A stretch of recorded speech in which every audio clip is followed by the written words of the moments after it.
People say the safest place to keep your money is in a house. They have never had a mother who agreed with them so much she decided to keep yours.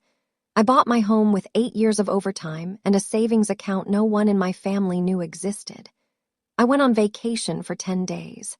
When I came back, the locks were changed, my sister's debt was paid, and my mom was waiting at the dinner table to explain why I should be grateful. $214,000. My sister laughed. My mother poured the coffee and I smiled because they had sold something they did not own. Welcome back to Calm Drama Story. Grab your coffee, get comfortable, and remember, the people in these stories had every chance to do the right thing. They just chose not to. Drop a comment. And if you're new here, subscribe. You belong with us. My name is Myra, and I am by most measures the least interesting person in my family. I am 37 years old. I work as a title examiner at Morrison & Keene, a small real estate law firm in a strip mall outside Briar Creek, Pennsylvania. My job is to read deeds, review chains of title, and make sure the person selling you a house actually owns the house. I catch fraud for a living. I read fine print the way some women read novels, slowly, carefully, and with a pen in hand. I drive a 2015 Subaru Outback, dark green, with a scratch on the left side that I keep saying I'll fix next year. I have been saying that for 3 years. I drink black coffee every morning from the same white ceramic mug with a crack along the rim. I bought that mug at a thrift store in 2018 and I will use it until it splits in half in my hands or I die, whichever comes first. I read paper books. I am aware this is inconvenient. I do not care. My grandmother left me a tin recipe box when she passed. Handwritten cards, oil-stained, some of them older than my mother. I cook from it every night, not because I am sentimental, because the food is better than anything I could find online. And my grandmother had opinions about garlic that turned out to be correct. Let me tell you something about being boring. Boring people own houses. Boring people have savings accounts. Boring people sleep through the night because they do not owe anyone money and no one is calling them at 11 p.m. to ask for a loan. I have been boring my entire life and it has served me well. My sister Denise, on the other hand, has never been boring a single day in her life. That is not a compliment. Here is the thing about being the daughter your mother doesn't worry about. It sounds like a kindness. It is not. It is a ranking. What it means is you are the one she does not think about. You are the load-bearing wall she never checks on because it has never cracked. You hold the ceiling up and she walks underneath without looking. My mother Lorraine is 63. She sells Avon part-time and lives in the house my grandmother left her. The one with the yellow kitchen and the porch swing that needs repainting. She has 2 daughters, me and Denise. Denise is 33, divorced, and the mother of 2 children, Oliver, 6, and Lily, 4. Denise is beautiful. Denise is charming. Denise has never met a credit card she didn't treat like a love letter and a checking account she didn't treat like a suggestion. I want you to understand a number. $214,000. That is what Denise owed. Credit cards, a leased SUV she couldn't afford, furniture she bought for a house her ex-husband kept, clothes, trips, restaurant tabs, a gym membership at a place with a sauna. She was 33 years old with 2 children and a debt load the size of a small mortgage. And my mother's only comment was, she just needs a little help. Help, in my mother's vocabulary, had no upper limit. When I graduated from college, my mother forgot to take a photograph.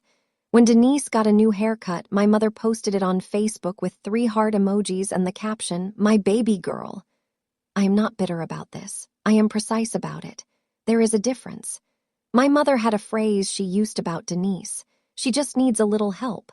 She did not have a phrase for me. She did not think she needed one. Let me tell you about the house.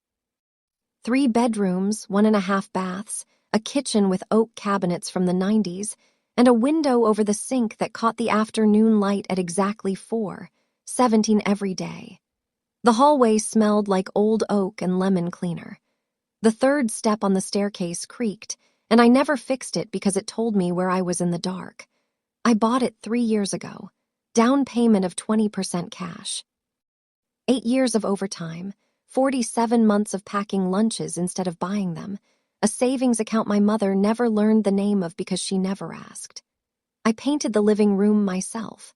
2 coats of warm gray on a Saturday in March while listening to a podcast about property liens. I installed the bookshelves by hand. I cooked my grandmother's recipes in that kitchen every night, standing at the counter with the tin box open beside me, reading her handwriting like a letter. Now I need you to understand something because it matters later. When I bought the house, I put it in an LLC, a single-member limited liability company. My name is on the LLC. The LLC is on Thettied, not my name. I did not do this because I am paranoid. I did not do this because I suspected anyone. I did this because I review title fraud every single day at my desk. I see forged deeds. I see quitclaim scams. I see families lose homes because someone they trusted signed a piece of paper they shouldn't have. When you handle other people's worst mistakes for a living, you protect yourself as reflex. The way a nurse washes her hands longer than the rest of us. The way a mechanic listensto his own engine differently. I did not know it yet, but in 9 days, my mother was going to try to sell every single square foot of it. My mother's boyfriend showed up in April. Gerald Pratt, 58, silver hair combed back, polo shirt tucked in with military precision, and a gold pinky ring that caught the light every time he reached for the butter dish. He smelled like too much cologne in a small room. He met my mother at church, or so he said. I have since learned that Gerald attended a lot of churches and met a lot of women, and he always sat in the 3rd pew because that's where the widows sat. He shook my hand, the way men shake hands when they want you to feel included but not important. Firm, brief, already looking past you. I want you to hold on to that detail. The way he asked about the house because it matters later. It was a Sunday dinner, maybe our 3rd time meeting. Gerald asked me what part of town I lived in, how many bedrooms, what the market was doing in my area, whether I had a fixed rate or adjustable. I answered politely. I thought it was small talk. A man his age asking about real estate the way men ask about real estate to fill silence with something that sounds like authority. But here's the thing, he knew the language, not the casual language, the professional language. He said comparables instead of prices. He said title clear instead of all sorted out. He asked about my closing costs the way a man who has sat at closing tables asks about closing costs. I noticed. I did not yet know we. Gerald smiled at me from across the table. And I remember thinking, that is a man who is sizing up a room, not greeting a person. My mother looked at him the way she looked at Denise's new haircut, like something she had chosen and was already proud of. Ruthie called me on a Tuesday and said 4 words that rearranged my summer. You need a vacation. Ruthie Medina has been my best friend since sophomore year at Penn State. She is an office manager at a dental practice. She has opinions about everything, and she is the only person alive who has ever been physically removed from my mother's Thanksgiving table. That was 2019. Ruthie told Denise in front of the cranberry sauce and God and everyone that your credit card does not count as income. My mother threw a dinner roll at her, an actual dinner roll. Ruthie caught it and kept eating. We do not talk about that Thanksgiving except constantly. You haven't taken a day off in 4 years. Ruthie said, you are turning into your filing cabinet. She was not wrong. I booked a cabin in Bar Harbor, Maine. 10 days, paper books, lobster rolls, no strong Wi-Fi. The first real rest I had taken since I started at Morrison and Keene. Before I left, I did what any daughter would do. I asked my mother to pick up my mail and water my plants. I drove over on a Saturday, gave her the spare key, walked her through the 3 plants that needed attention, and kissed her goodbye. I handed my mother the key to my front door. I want you to sit with that for a moment. I need you to understand. Giving my mother a spare key was not naive. It was love. The 2 look identical from the outside. You hand someone your key because you trust them. You trust them because they are your mother. The logic is circular and ancient. And it works right up until the morning. It doesn't. I loaded the Subaru with 2 suitcases and a stack of books. The wiper on the left side was still squeaking. I drove north. Maine was everything I needed and nothing I deserved. Or so I told myself, because of that is what women like me do with rest. We apologize for it before we've finished unpacking. Let me tell you something about rest. Rest is not laziness. Rest is the thing you earn by being the person everyone else leans on. Rest is what happens when the load-bearing wall finally takes a breath. And for 8 days, I breathed. I read 3 books on the dock. I ate lobster rolls at a shack by the harbor where the air smelled like salt and pine tar, and the afternoon sun hit the water at an angle that made everything look like a painting nobody would believe. I slept 9 hours a night for the first time in years. I called my mother twice. She picked up both times. Her voice was normal but a little quick. The way you talk when you're looking at something you don't want the other person to ask about.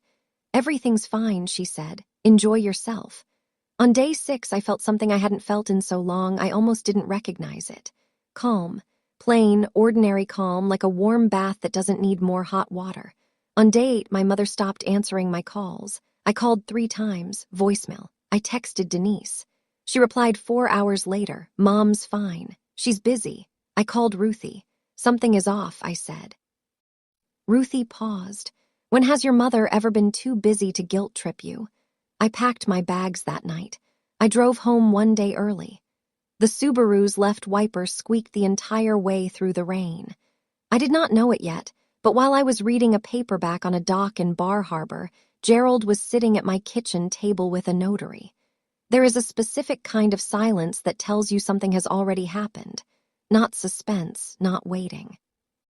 The silence after the kind that sits in a room where a decision was made without you and everyone is living in the new version of the story while you're still standing in the old one. I drove 6 hours through the rain. I did not stop except for gas and a drive-through coffee that tasted like regret. The Subaru's left wiper squeaked against the windshield like a metronome counting down to something I couldn't name yet. I tried my mother again from a rest stop outside Hartford. Voicemail. I tried Denise. She picked up. Where is Mom? I said she's fine. She's at Gerald's. She's not answering her phone. She's probably busy. A pause. Why are you so worried? You're supposed to be on vacation. I want you to listen to that sentence. You're supposed to be on vacation. As in you're supposed to be somewhere else. As in your absence is part of the plan. I didn't know Thad yet. Not with my brain. But something in my chest already understood it. The way you understand a locked door before your hand touches the knob. Something was wrong, and the wrongness was not accidental. It was scheduled. I crossed the Pennsylvania line at 3:40 in the afternoon. The rain stopped. The sun came through the clouds like an afterthought, already too late to warm anything. I turned onto my street at 4:47. I pulled into my driveway. I sat in the car for a moment, looking at my house through the windshield, and everything looked exactly the same. The garden was trimmed. The porch light was on. The front door was closed. I walked up the steps. I put my key in the lock. It didn't turn. I want to tell you what it feels like to put your key in your own front door and have it not turn. It is not dramatic. It is small. It is the specific smallness of a thing that should work and doesn't. And your brain tries 4 explanations before it lands on the one it doesn't want. I jiggled it. I pulled it out and looked at it. I put it back in. I tried again.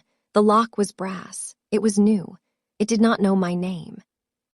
I stepped off the porch and walked around to the side window. The living room was the same, my bookshelves, my couch, the gray walls I'd painted myself. But there were cardboard boxes on the floor, moving boxes. And a man I had never seen before was standing in my kitchen, crouched under the sink with a wrench. I knocked on the window. He looked up startled and came to the front door. His name was Dave. He was a plumber. He had been hired that morning to fix the kitchen faucet by, and I want you to listen carefully. The people who just bought this place last week. This is my house, I said. Dave looked at me. He looked at the wrench in his hand. He looked back at me. Ma'am, he said, the people who hired me said they closed on this last Tuesday. They didn't. Dave shifted his weight. Should I keep fixing the faucet or fix the faucet? I said. It's still my house. I went back to the Subaru. I sat in the driver's seat with the door open and called my mother. She picked up on the first ring. Her voice was level, too level, the kind of level that takes practice. Oh, she said, you're back early. Come to dinner tonight. I'll explain everything. I'll explain everything. She said it the way a person says it when they have already decided which version of everything you are going to hear. I closed the car door. I sat there for a long time looking at my house. My key was still in my pocket. It fit nothing. If you've made it this far, do me one small favor. Subscribe. It costs you nothing and means everything to us. Thank you, truly. The table was set for 9. The ambush was set for 1. My mother's house. My grandmother's house, technically the one with the yellow kitchen and the squeaky screen door, was full when I arrived. Uncle Roy was in the corner with a beer. Cousin Jillian was helping set out rolls. Aunt Martha was cutting tomatoes. Gerald sat at the head of the table like a man who had recently been promoted to a position he invented for himself. And Denise was there. New earrings, a blouse I hadn't seen before. She smiled at me the way you smile at someone who doesn't know the punchline yet. My mother hugged me at the door with the enthusiasm of a woman hugging a smoke alarm. Sit down, sweetheart. We'll talk after dinner. We did not wait until after dinner. It came out between the salad and the roast the way confessions do. Not because the moment was right, but because Denise couldn't hold it any longer. So Lorraine said, folding her napkin once, I sold the house. She said it the way you'd say I moved the car flat. Done, as if the paperwork was the whole of the thing. Denise needed help. She was in serious trouble. The collectors were calling every day. She could have lost the children. Lorraine looked at me with a face I had seen 100 times. The face that says, I have already decided this is reasonable and your job is to agree. Family sacrifices for family. That's how it works. Denise leaned back in her chair. She looked at me and she said it. I guess you're homeless now, sis. Gerald laughed. A short, approving laugh like a man watching a card trick he'd set up himself. I looked at my mother. I looked at Gerald. I looked at my sister and I smiled. Denise's face changed. What's so funny? I set my fork down on the plate very carefully and I did not answer. Let me tell you something about silence. Silence in a room full of people who just wronged you is not weakness. It is arithmetic. You are counting what you know against what they think they know. And the distance between those numbers is where your advantage lives. I smiled and let me tell you something about that smile. It was not forgiveness. I asked one question and the whole table shifted. Who signed the deed? Lorraine blinked. I did as your mother, and whose name is on the title? She paused, not a long pause, half a second. But in that half second, I watched my mother try to remember a detail she had never checked. And I watched Gerald look at the salt shaker. The way a man looks at something when he doesn't want to look at anything else. It's your house, Lorraine said. Your name, my name, I said, is not on the title. The table went quiet. Uncle Roy set his glass down. Aunt Martha stopped cutting.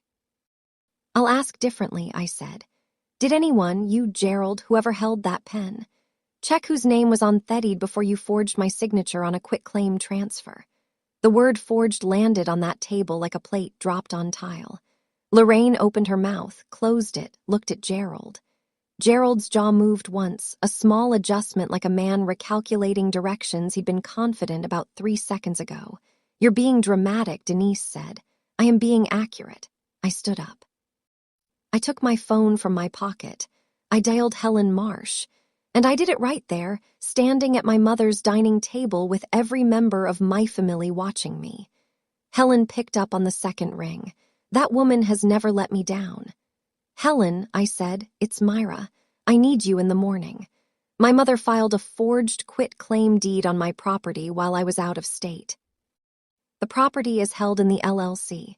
She had no signing authority. I looked at Lorraine while I said it. Her face did something I had not seen before. Not guilt, not fear, but the expression of a woman hearing a language she suddenly realizes she does not speak. You don't get to forge my name and then call me dramatic. I said to Denise, pick one. I called Ruthie from the car. She answered before I finished saying her name. The Subaru's left wiper was squeaking again. I had not turned it on. It was raining. The soft, useless kind of rain that doesn't cool anything down. And I was driving 32 in a 45 zone because my hands were doing the thing hands do when the rest of your body is trying to hold still. Tell me everything, Ruthie said. I told her Thelok, Dave the plumber, the dinner, my mother's face when she said I sold the house like she was returning a library book, Denise's earrings, Gerald's laugh, the quitclaim deed with a signature that was not mine. Ruthie was quiet for 4 seconds. That is a long time for Ruthie. Your mother didn't borrow your house, Myra. She stole it. Stop using soft words for hard things. Let me tell you something about the word family. Family is a word people use when they want something from you that a stranger would never dare ask. A stranger would not forge your signature. A stranger would not sell your home while you slept. A stranger would not look at you across a dinner table and say, "Now you're homeless," and smile. A stranger would be arrested for that. A family member gets a casserole and a second chance. Ruthie said, "Remember Thanksgiving 2019? I got hit with a dinner roll for telling the truth. You're going to need a bigger roll." I almost laughed. Almost. "Don't cry yet," she said. "Cry after you win." I drove the rest of the way to Ruthie's apartment in silence, except for the wiper, which squeaked its opinion the entire time. I parked. I sat. I reached for the chipped mug I keep in the cup holder because I am that person. I keep a mug in my car, and I held it with both hands and did not drink from it. Some rituals are older than the grievances. Helen Marsh does not drink coffee. She drinks Earl Grey with exactly 1 sugar, and I have always found this suspicious. But I trust her with my life and with my deed, which in my line of work amounts to the same thing. I sat in her office at 8:15 the next morning with a folder I had assembled between midnight and 2:00 a.m. at Ruthie's kitchen table. Inside my LLC operating agreement, the original deed, a printout of the county recorder's online filing showing the forged quitclaim, and screenshots of every text my mother had sent me in the past 2 weeks. Helen read for 11 minutes without speaking. She turned pages the way she always does, with 2 fingers, flat the way you turn evidence. Then she took off her glasses, set them on the desk, and looked at me. "The house is in your LLC," she said. "Your mother has no signing authority. She is not a member. She is not an officer. She is not listed anywhere on that operating agreement. The quitclaim deed she filed is void." She paused.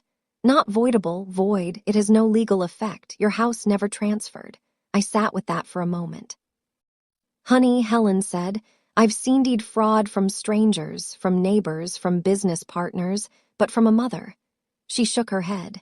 "This is the cleanest case I've ever been handed, and the saddest. The plan was simple because the facts were simple.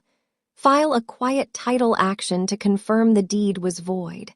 Report the forged document to the county recorder.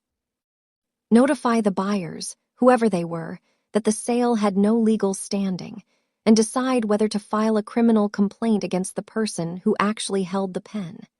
Helen looked at me over her glasses. "The question isn't whether you get your house back, Myra. You never lost it. The question is how many of them face charges. I want you to pay close attention to what I'm about to tell you, because this is the part that changed everything I thought I knew about Gerald." Helen pulled the forged deed from the county recorder's office the same afternoon. I sat across from her and looked at my own name in someone else's handwriting. The signature wasn't even close. My M leans left. This one leaned right. Whoever signed it had never watched me write my name, which meant they didn't care enough to try. The notary was a man named Vince Cleddy, a name I had never heard, but Helen had. Gerald knew him. They had worked together years ago, back when Gerald still had a license. He was a notary who didn't verify identity. Helen said he acknowledged a signature without the signer present. That's a violation. He'll lose his commission. Here is where it got worse. The house sold for $187,000. Market value was at least $230. Gerald had told my mother the house was worth less. He found a buyer fast, a young couple, the Petersons, and pushed the deal through in 6 business days. The difference between what the Petersons paid and what the house was worth was not an accident. It was a margin. Gerald kept $23,000 of that margin for himself. My mother thought she was saving Denise. Gerald was saving Gerald. I sat in Helen's office and I looked at the numbers, and I thought about that gold pinky ring and that tucked-in polo and the way he said comparables at my mother's dinner table like a man rehearsing a part. Helen pulled one more file. Gerald's real estate license had been revoked 4 years earlier. The reason misrepresentation in a closing he had done this before to someone else. My mother thought she sold my house to save Denise. Gerald sold my house to pay himself. My mother called me at 7:14 in the morning, which is the time she reserves for guilt. I was sitting at Ruthie's kitchen table with the chipped mug and a plate of toast I hadn't touched. The phone buzzed and I saw her name and I picked it up the way you pick up something you've dropped. Not because you want it, but because it's there. You are going to destroy this family over a house. She said, "No, hello. No, how are you?" Just the accusation. Delivered first the way she's always delivered them before you have time to set your feet. You forged my signature, Mom. I did it for your sister Haskaldrin. She was about to lose them. The collectors were going to take everything. And you decided the solution was to take everything from me. You have a job, you have skills, you can start over. Denise can't. Something in her voice wasn't right. Not guilt. Rehearsal. She had practiced this call. She had probably practiced it with Gerald, sitting in his living room with that cologne still hanging in the air, going over the lines like a script. Then she played her last card. Your grandmother would be ashamed of you. I'll be honest with you, that one landed not because it was true, because it was designed to land. And my mother has been designing sentences like that for 37 years, and she is very, very good at it. I took a breath. Grandma taught me to read every line of every document before I sign. You taught Denise to spend money she didn't have. Don't bring Grandma into this. She hung up. Every woman I know has been called dramatic at least once in her life by someone who is actively wronging her. Every single one. The word is not a description. It is a tool. And my mother had been using it so long she'd forgotten it was one. I reached for the chipped mug. Some rituals are older than the grievances. And then I checked the bank account. I need to explain this part. 2 years ago, I opened a joint savings account with my mother. I added her as an authorized user so she could build her credit score. I put money in it, a cushion in case she needed it. $18,000. It was not a gift. It was a safety net, the kind of thing the boring daughter does because nobody else will. I logged in on Ruthie's laptop, coffee going cold beside me, and I looked at the balance. 0, 3 withdrawals, 3 ATM pulls in 10 days, $6,000, $6,000, $6,000, clean, even numbers. The kind of withdrawals a person makes when they know exactly what they're taking and how much they can move in a single day without triggering a hold. The transaction history showed one more thing. A transfer of the remaining balance to an account number I did not recognize. I called Helen. That's a separate fraud charge. She said different from the deed. The money didn't go to Denise's debt, did it? I'll find out. But based on the account it was sent to. No, it didn't. Think about that. My mother sold my house to save Denise. Gerald took the margin on the sale and then he went back and emptied my savings account on top of it. $18,000, $3 withdrawals, 10 days, and not a single cent of it went to my sister's debt. I want to be honest with you. That was the moment I stopped being hurt and started being precise. Pain is a feeling. Precision is a decision. And I had decided. I called the bank. I froze the account. I requested records. I sat at Ruthie's table and I made a list on a yellow legal pad. Every number, every date, every name, because I am the kind of woman who makes lists. And that night, the list was all I had. I moved into Ruthie's spare room with one suitcase and the recipe box. Ruthie cleared the closet, put fresh sheets on bed, and said, "You can stay as long as you want, but you're cooking. Your grandma's recipes only." That was the deal. I cooked. She listened. It was the best arrangement I'd had in years. Helen and I worked fast. We filed the quiet title action on a Monday. By Wednesday, the county recorder's office had flagged the forged deed and referred the case to the district attorney. By Thursday, Helen had notified the Petersons, the couple who thought they'd bought my house, that the sale had no legal standing and their money was recoverable from escrow. I did not enjoy any of this. I want you to know that there is no pleasure in watching a system dismantle something your mother built with her own hands, even when what she built was a crime. But I did it because the alternative was to let Gerald keep going. And men like Gerald always keep going. Ruthie sat across from me one night while I was making lemon chicken from one of my grandmother's cards. The recipe was written in pencil, faded, with a note in the margin I hadn't noticed before. My grandmother's handwriting, small and steady. Don't let anyone rush you, not even family. I held the card under the kitchen light and read it twice. Uncle Roy's birthday was in 6 days. The whole family would be there. Lorraine, Denise, Gerald, Jillian, Aunt Martha, everyone. My mother's house, my grandmother's table. I was going to bake his cake, lemon, from the recipe box, and I was going to bring the truth to that table along with it. I set the recipe card down and reached for the chipped mug. The crack along the rim caught the light. Some things hold together longer than you expect. If stories like this reach you the way I hope they do, hit that like button and subscribe. Most people never do, but it's what keeps this channel running, and it means I get to keep telling you these stories. Thank you. 14 people, 1 dining table, 1 lemon cake, 1 forged deed, and me. Uncle Roy's birthday dinner was at my mother's house, because everything in our family happens at my mother's house, at my grandmother's table, under the brass chandelier that has needed rewiring since 2011. I arrived at 6 with the cake in a glass carrier, lemon, 3 layers, cream cheese frosting, grandma's recipe down to the teaspoon. The kitchen smelled like pot roast and candle wax and something sharper underneath it. The kind of tension that sits in a room before anyone acknowledges it exists. Gerald was at the head of the table. He had no business being at the head off that table. He'd been dadding my mother for 8 months. Uncle Roy had been sitting at that table for 67 years.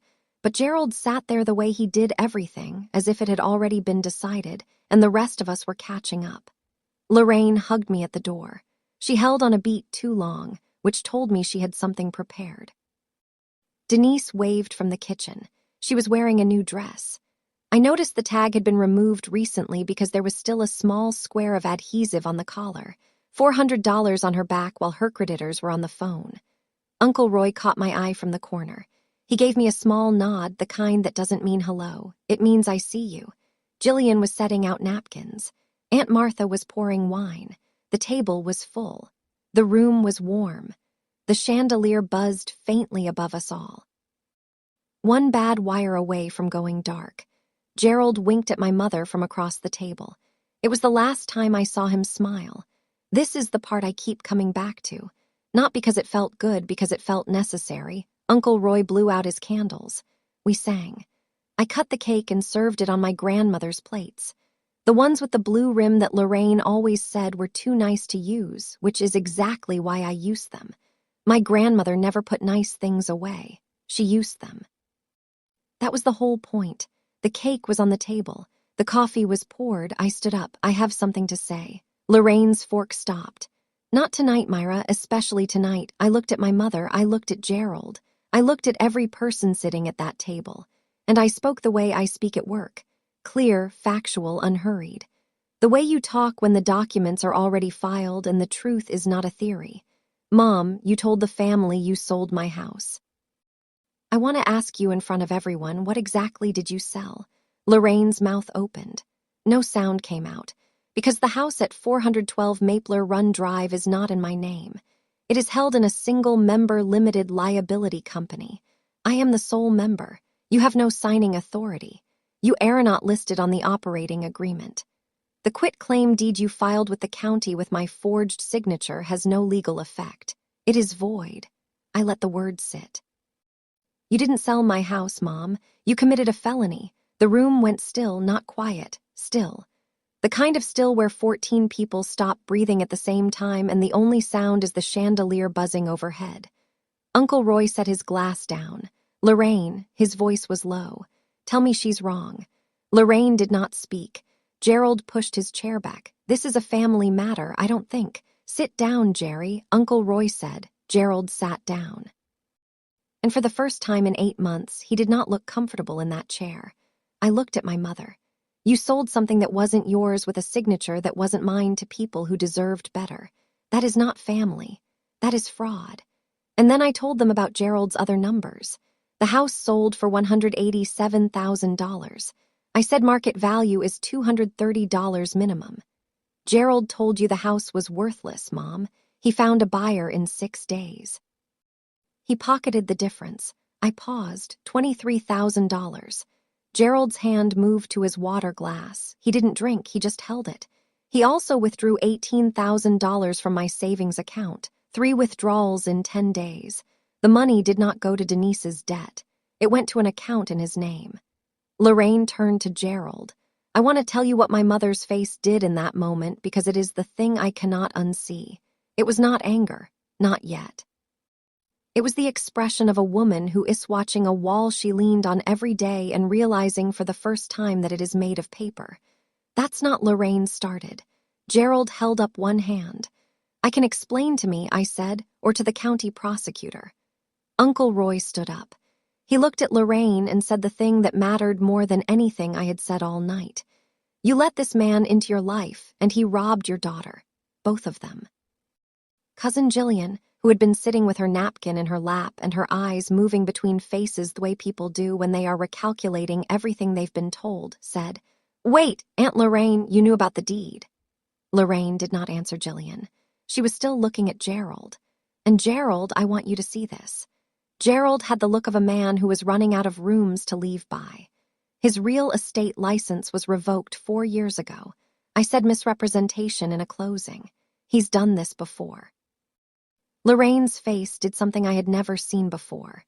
She looked at Gerald the way you look at a wall that has always been a wall and realized there is a door you never noticed. And behind that door is a room full of things you chose not to see. Denise cried. I want to tell you about that. She pushed back from the table and her chin dropped, and the tears came fast and practiced the way they always came at the exact moment when accountability entered the room and she needed it to leave.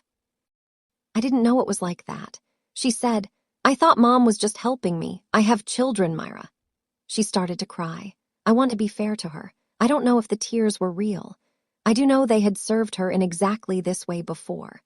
At family dinners, at her divorce hearing, at the Thanksgiving where Ruthie said the thing about the credit card, Denise cried and people looked at her, and the conversation moved from what she had done to how she was feeling. And the two things were never the same. Not this time. You laughed at me, Denise, I said. 6 days ago in this house, you sat across from me and told me I was homeless. You were wearing earrings I paid for. She stopped crying. Not slowly. All at once, the way a faucet shuts off. Uncle Roy looked at Lorraine. You didn't help Denise, he said. You just picked which daughter to hurt. I want you to hold that sentence because Uncle Roy is a man who built cabinets for 40 years and said very little and meant every word. And when he spoke at that table, even Lorraine went quiet. The tears stopped when Denise realized no one in the room was looking at her with sympathy. They were looking at her with math. I stood up. I did not raise my voice. I did not need to. I am not going to scream. I am not going to make a scene at Uncle Roy's birthday. I am not going to stand here and list every dollar, every lie, every signature you forged in my name. My attorney will handle the rest.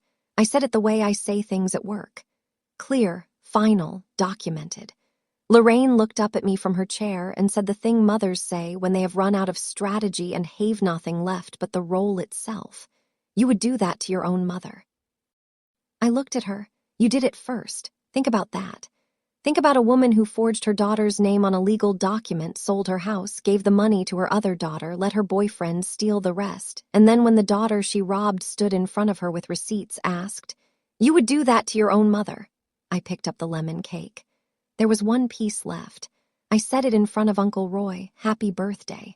The cake is Grandma's recipe. She would have understood.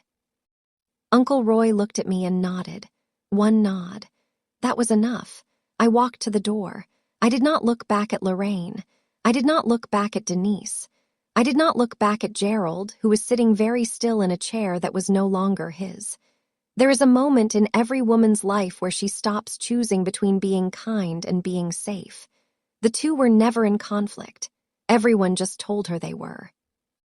The door closed behind me, and for the first time in 37 years, I was not the one holding it open for everybody else. Helen called me on a Thursday. It's done, she said. 2 words, 22 years of experience behind them. The court ruled on the quiet title action in 3 weeks. I want you to understand how unusual that is. Quiet title cases can take months. This one took 3 weeks because there was nothing to argue. The deed was forged. The LLC was real. The signature was fake. The judge didn't need a hearing. He read the filing, reviewed the evidence, and issued the order. The deed was void. My house had never legally changed hands, not for one day. The county recorder flagged the forged document and referred the case to the district attorney's office. The notary, Vince Cletty, was placed under investigation for failing to verify identity. He would lose his commission before the year was out. And Gerald Pratt was arrested on a Tuesday morning at 6:15 a.m. at the apartment he'd been renting in Doylestown. Felony forgery, felony fraud, bail set at $75,000. My mother did not pay it. I want to tell you something about consequences. People talk about justice like it's a feeling. It is not. Justice is a process. It is paperwork and filings, and a judge who reads every line, and a county recorder who flags every forgery, and a woman in a small law office who drinks Earl Grey with 1 sugar and does not miss. Justice is not a speech. It is a system. And the system worked because I fed it the right documents at the right time. Because that is what I do for a living, and because my grandmother taught me to read every line. The Petersons, the young couple who thought they'd bought my house, were notified that the transaction was void. Their escrow funds were recoverable. They were victims, too, and Helen made sure they knew it. My mother cried, and this time the tears were different.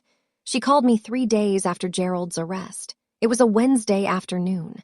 I was sitting in Ruthie's kitchen, looking at the recipe box and drinking coffee from the chipped mug. The phone buzzed and I let it ring twice before I picked up. I didn't know about the money, she said. Her voice was thin. I didn't know about his license. I thought it would be okay because you're strong. I want you to hold that sentence because that is the sentence that explained my entire childhood. You're strong. Meaning you don't need me. Meaning I'm going to give everything to the one who cries louder. Meaning your competence is my permission to neglect you. You thought I was strong enough to lose everything, I said, so you wouldn't have to say no to Denise. Silence. Let me tell you something about mothers. Your mother is the first person you learn to read and the last person you learn to forgive. Some of us never get to that last part. That is not a failure. It is an honest ending. The DA's office was reviewing Lorraine's involvement. Helen told me a conspiracy charge was possible. Lorraine had knowingly participated in the forgery, had provided Gerald access to the house, and the keys had been present when the scheme was planned. In the end, the DA declined to prosecute her directly. Insufficient evidence that she understood the full legal consequences, but she received a formal warning that became part of her record. I am not going to help you with this, Mom, I said, and I am not going to forgive you for it. Not today. I hung up the phone. I sat in Ruthie's kitchen and I did not cry. Not because I couldn't, because I had already decided what came next. I want to tell you about the Petersons because they are the part of this story nobody talks about. Kate and Marcus Peterson, she was a 2nd-grade teacher. He was an electrician. They had been saving for 3 years. They had a dog named Walter and a dream of a yard with a fence. And they found a listing for a 3-bedroom house in a quiet neighborhood at a price that seemed too good and turned out to be exactly that. They didn't know the deed was forged. They didn't know Gerald's license was revoked. They didn't know the woman they met at the closing table, my mother, was not the owner and had no authority to sell. They signed papers in good faith because that is what people do when they trust the system. And the system let them down because one man knew where the holes were. Helen set up a meeting. I drove to her office and sat across from Kate Peterson in a conference room with bad coffee and fluorescent lights.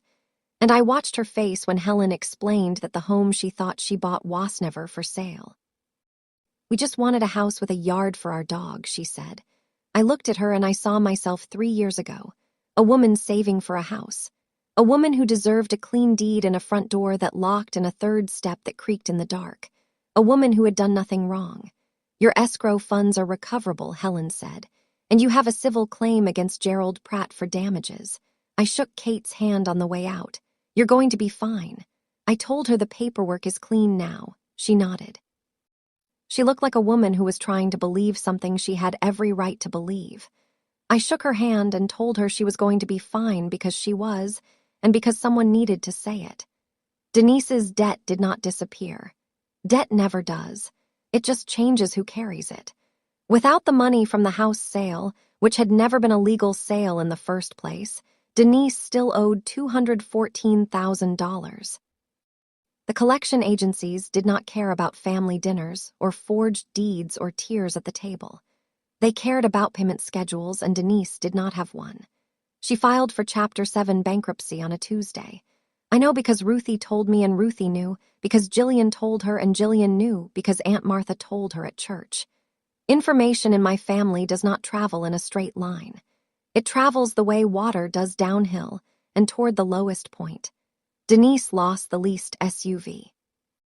She moved in with Aunt Martha into the back bedroom with the floral wallpaper that has not been changed since 1994. Her children stayed with their father for the summer while she sorted the paperwork. She called me once. "Can you lend me?"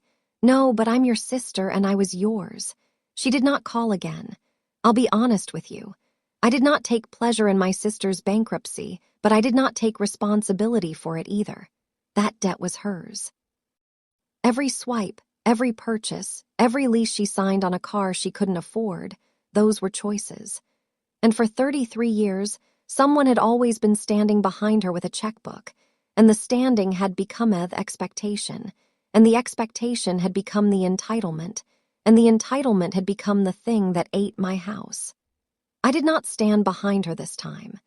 I stood where I had always stood in front of my own paperwork, reading every line. My sister filed for bankruptcy on a Tuesday. She did not call me. I did not call her. Jillian called on a Saturday. I almost didn't pick up.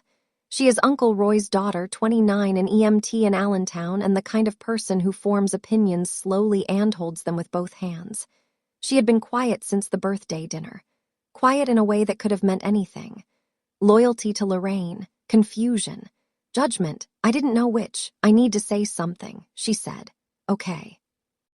I believed Aunt Lorraine when she told me you were making trouble over a house. When she said you were being difficult, I believed her. A pause. I should have asked you. I didn't, and I'm sorry. I sat on Ruthie's couch with the chipped mug and let the apology sit in the air the way good apologies do without a response for just long enough to honor what it cost. You're asking now, I said. That counts. Uncle Roy says you should come to Sunday dinner, his house, just us. He's making pot roast. I want to tell you something about families. Not the family you're born into. The family you keep. The family that shows up after the noise, after the forged signatures, and the dinner table ambushes and the doors that slam. The family that calls on a Saturday and says, I was wrong, come eat. Sunday dinner at Uncle Roy's. No Gerald, no Denise, no ambush, just pot roast and people who meant what they said. I brought the lemon cake, Grandma's recipe. Uncle Roy had 2 slices and did not apologize for either one. The key turned, my key, my door, my house. The court order came through on a Monday, and by Tuesday afternoon I was standing on my own porch with a new set of keys, the 3rd set, if you're counting, and the locksmith was packing up his tools behind me. The Petersons had moved their boxes out the week before. Kate left a note on the kitchen counter. We're sorry about everything. The faucet works great now. She signed it with a smiley face, which I did not expect from a woman who had been through what she'd been through, and which made me like her very much. I stepped inside. The hallway smelled like oak and lemon cleaner. The 3rd step creaked when I put my weight on it. The afternoon light came through the kitchen window and hit the counter at the angle I remembered. The 417 light, the one that turns the wood grain gold for exactly 11 minutes before it moves on. I set the recipe box on the counter. I filled the chipped mug with water, not coffee, just water, because some moments don't need caffeine. They just need something familiar in your hands. I stood in my kitchen and I breathed. Ruthie came for dinner. She brought cheap wine and a dinner roll wrapped in a cloth napkin. For old time's sake, she said, I made lemon chicken from the recipe card, the one with Grandma's note in the margin. Ruthie set the table. We ate at the counter because I still hadn't moved the dining table back to its original spot, and neither of us cared. Ruthie bit into the dinner roll and said, This one's better than Thanksgiving 2019. That one had too much velocity. I laughed. A real one. The first real one in a long time. The scar on the Subaru was still there. The wiper still squeaked. The mug was still cracked. Everything that mattered was exactly where I left it. Gerald Pratt was sentenced on a Wednesday in October. I did not attend. Helen called me from the courthouse steps, and I sat in my kitchen with the chipped mug and listened. He pleaded guilty to felony forgery and fraud. The judge, a woman named Carol Reinhardt, who had, according to Helen, the bedside manner of a stapler, sentenced him to 18 months in state prison and ordered full restitution. $23,000 for the margin he skimmed, $18,000 for the savings account he emptied, plus court costs. He got 18 months. Helen said the judge was not impressed. Vince Cletty, the notary, lost his commission and was fined $6,000. He did not contest it.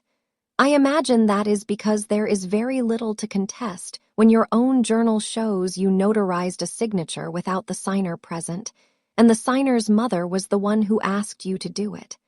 Lorraine was not prosecuted.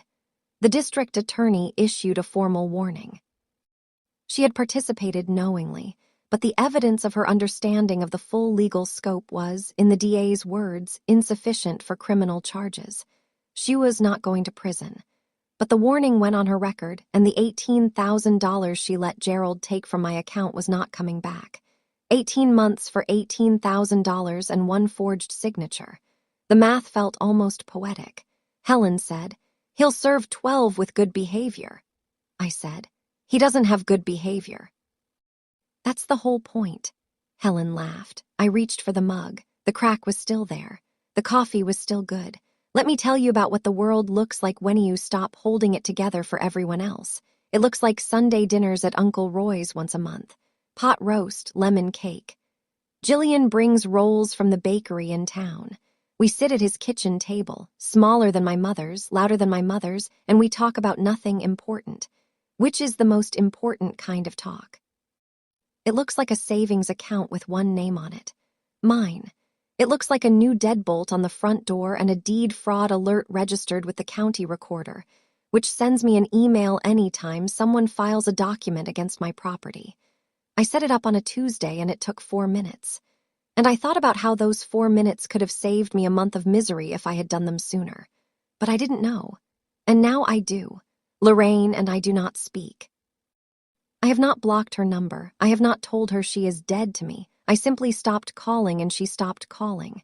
And the silence between us is not hostile. It is honest. Denise and I do not speak. That silence is different. Hers has edges.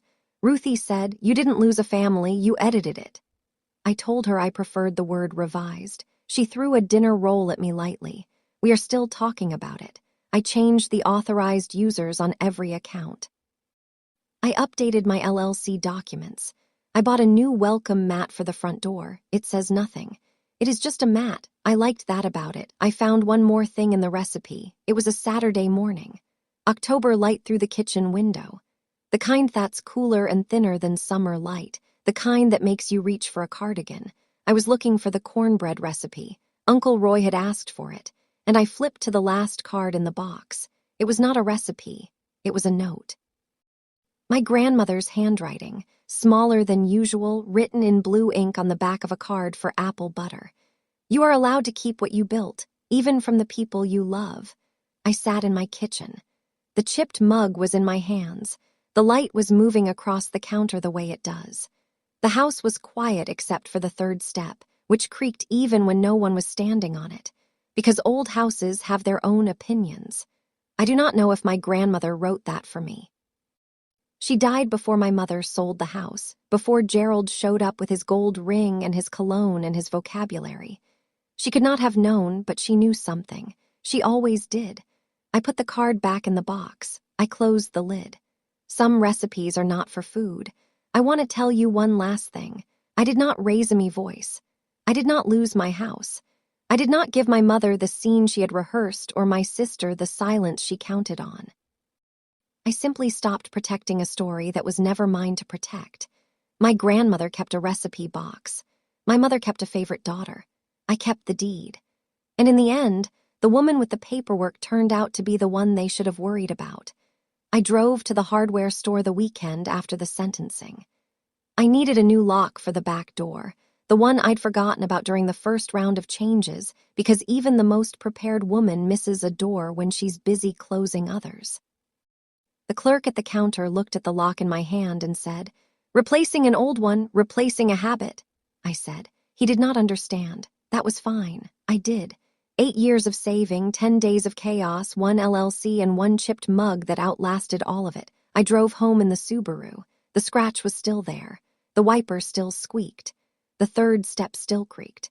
My grandmother's recipe box was on the counter where it belonged.